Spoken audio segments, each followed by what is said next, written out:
Back in 2004, I was sent to the Center for Creative Leadership for a one-week training.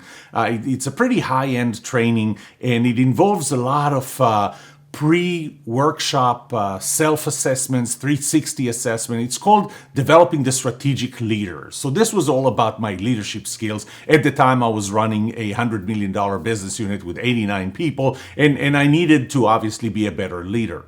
Well, after a week on Friday morning, I sat down with the psychologist and she wanted to frame our conversation around the question.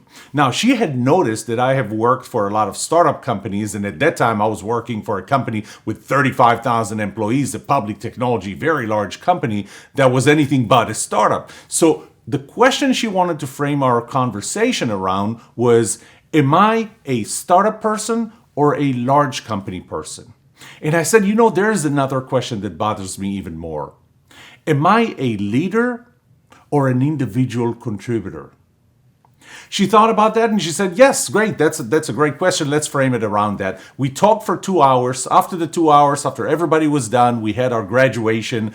We were done. I flew back to Dallas. Monday morning, I went to my boss and I said, I don't want to run the business unit anymore. I want to be the strategist for the group of 3 businesses. And, we have a society that turns leadership into the goal. You want to be the leader. You want to be the manager. You want to be a vice president. You want to be the CEO.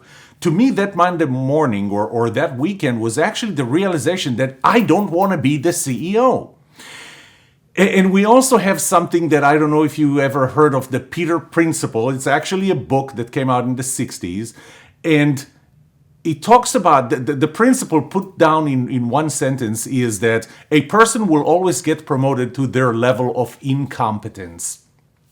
And the thing is that somebody is doing a great job as an individual contributor, and we say, then we need to raise you, we need to promote you to be the manager of that group. But what if that person is not a good manager, is not a good leader, and doesn't even want to be a leader? The problem then is then you put that person in their level of incompetence, and it's very hard to come back from it. I mean, how easy is it for you to be a leader and then be told that you're not a very good leader? How about you come back to be an individual contributor? It's an insult. This is how our culture works. And so think about that question. You can add a lot of value as an individual contributor. I know that I do. I know that I did. And I did not focus on leadership. I did not focus on wanting to be a manager. I did not focus on wanting to manage a lot of people, but really on contributing the value that only I can contribute and I can be an expert in.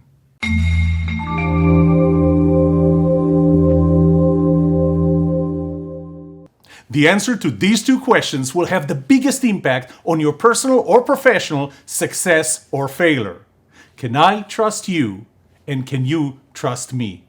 If you want to know more, subscribe to our channel or follow us through the links on the right.